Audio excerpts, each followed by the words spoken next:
perhaps appropriately, on this topic of love, my first inclination was to read some poems by Rumi. So that's what I'm going to do. I chose two poems, and I'll read them and then see what comes up after. So the first one is called Choose Love. Because of the beloved, my heart is happy, my soul illuminated. From the beloved's greenery, hundreds of blessed rivers are flowing to the rose gardens. In order to enter into your rose garden, the soul makes peace with the thorns. Choose love. Choose love. Without this beautiful love, life is nothing but a burden.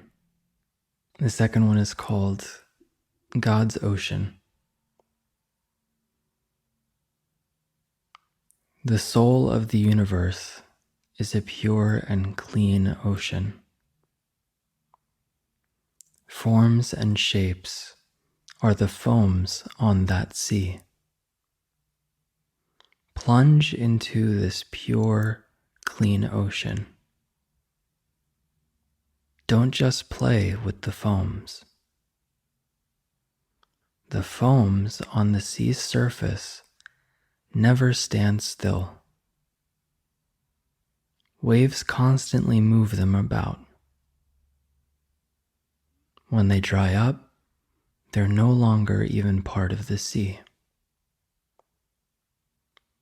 The foam either turns into water or becomes part of the sand, because two colors cannot fit into God's one ocean.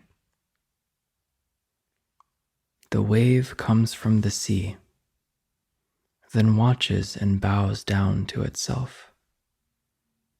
O ocean, essence of my existence, wave says, how did you turn into so many waves?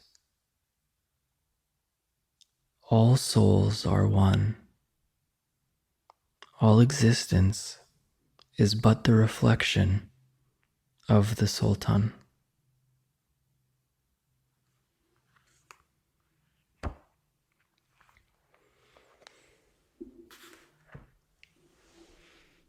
So,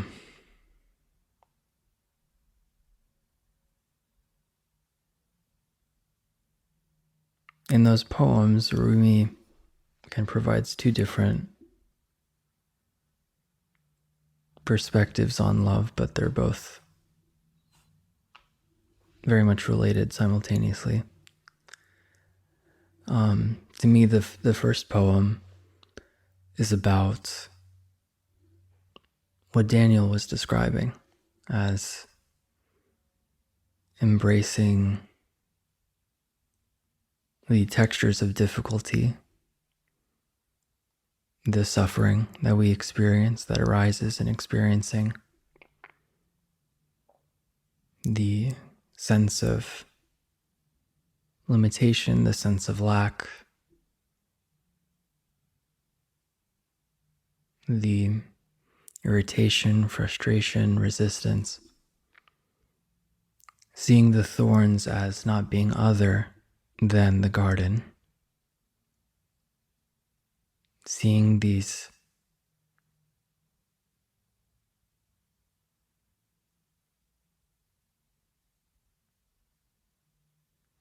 what from one perspective could say challenging experiences as none other than love, expressing that way. And, of course it wouldn't be love if those textures couldn't arise. Love has no preference. You could say, the love that we are doesn't even need expression, doesn't even need the appearance of form, and yet it happens anyway.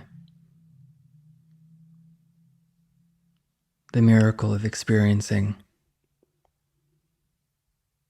happens anyway.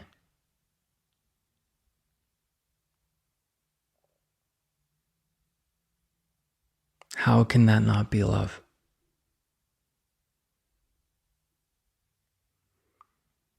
And that points to what I think the second poem was talking about.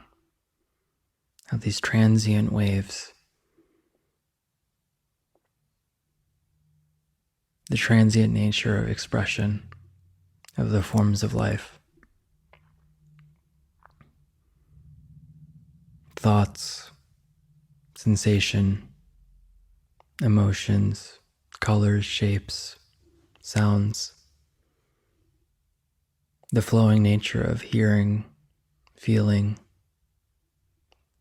tasting, smelling, thinking.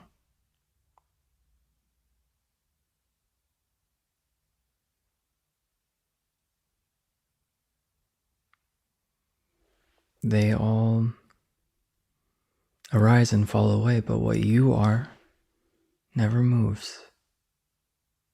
And yet your expressions are always moving, always changing, always expressing.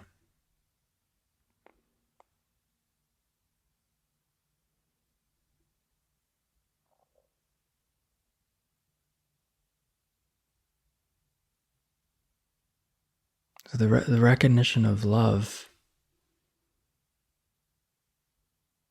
isn't other than what's here right now, what you are right now, which is this. There's just this, there's just you, there's just experiencing. And so this cannot be other than you.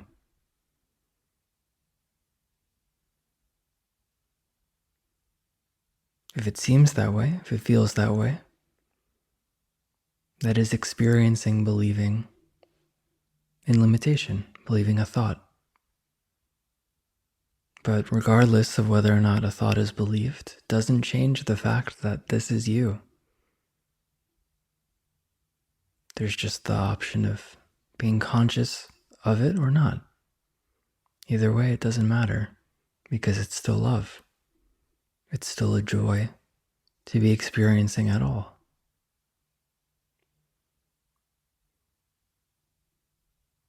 It's a joy to be experiencing at all. And it's a joy to be experiencing as experiencing.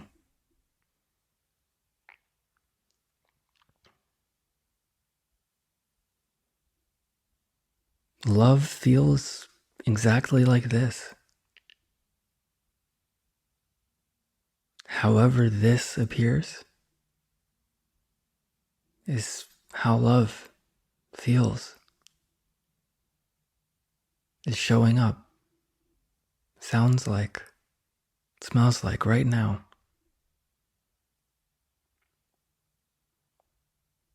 The recognition of the love that you are, the warmth of your being, the majesty of your potentiality, isn't something that's available only when a certain experience happens or when something falls away or whatever the story is, whatever the spiritual knowledge that we've held on to try to, this is how it is, this is how it's supposed to be, and therefore this can't be it,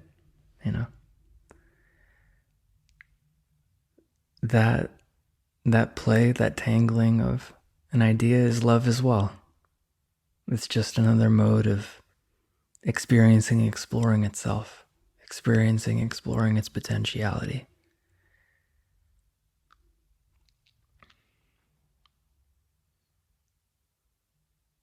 So this is love. Love doesn't feel like by default, like I guess it can feel like some sort of whatever blissful experience. That's not my experience. It is my experience that it doesn't have to be that way. And it's actually quite burdensome if we believe that love has to appear a certain way. If we believe that this has to appear a certain way in order for the completeness, the fullness of what we are to be recognized consciously, that's just another mode of living from the belief in separation, the belief in limitation. That is putting a parameter on this.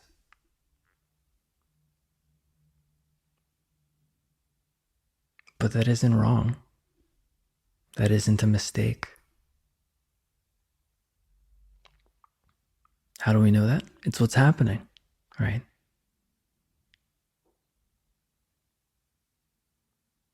The love that you are is choosing to explore itself that way.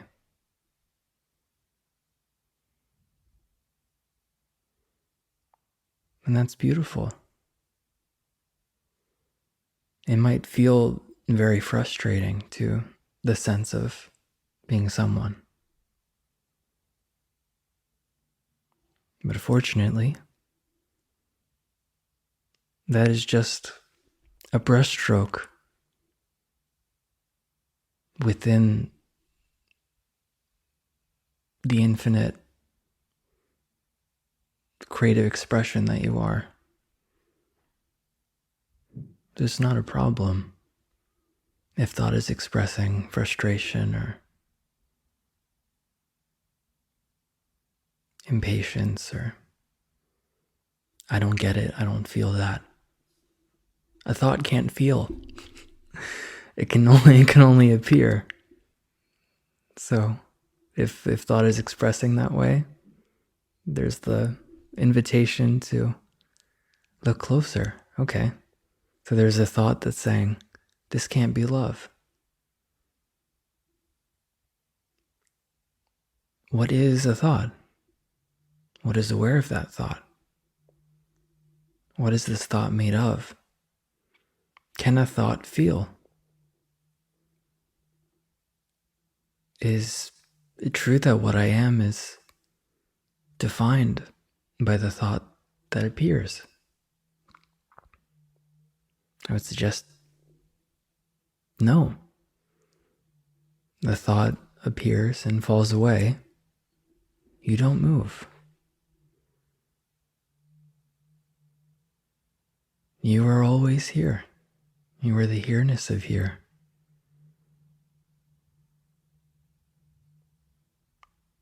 As Daniel said, you're the ground of being itself.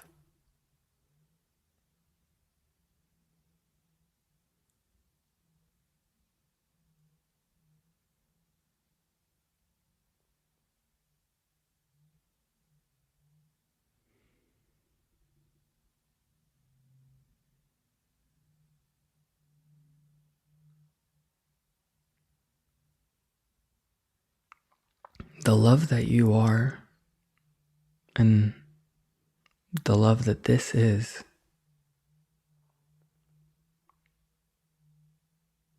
might feel out of reach if we're believing that this is appearing for and to someone.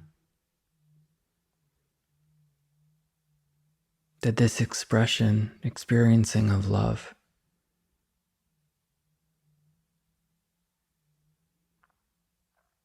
is for someone's benefit, right? For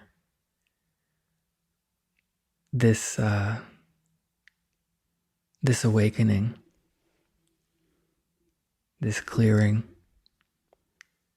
is for someone to get somewhere. I need to experience that I am love. But that which feels the need to experience itself as love can't, because it's a thought that has that urgent requirement, that conditional relation to experiencing. And yet, the love that you are seems to really, enjoy exploring itself that way. And of course, it's a joy. What would be more fun for the infinite to do than to imagine that it's finite?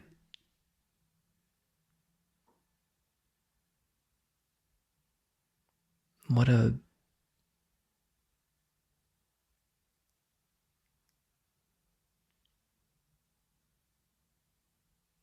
fascinating opportunity that is, right?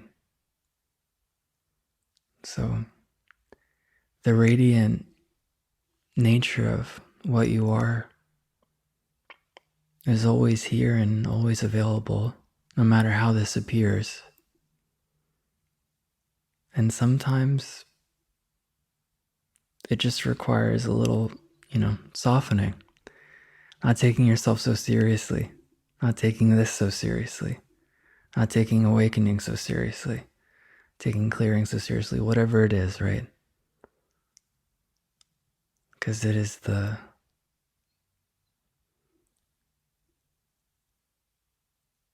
grasping, the holding on that makes this feel like a burden, like what Rumi was saying in the first poem. Without love and recognizing love,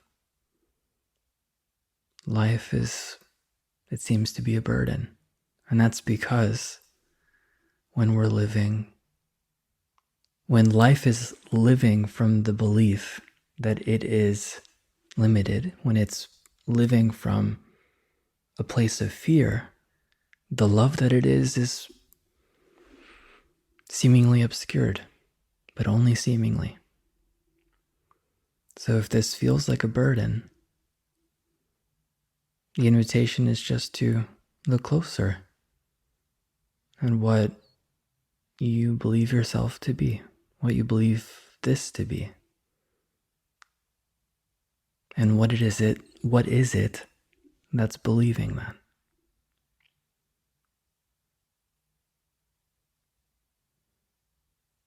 Through openness, honesty, willingness, right? To look closer, to let go of what we've believed to be true for so long. This just softens, and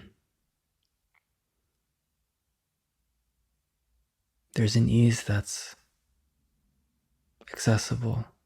And of course, the ease is appearing as difficulty. The ease that you are is, that intrinsic quality of ease, of freedom, of love is what enables that expression of frustration to appear. That feeling of I'm blocked to appear. So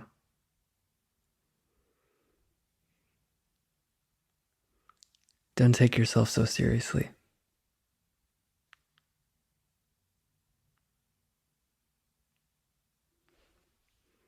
Thank you. I'll pass it off to Nick.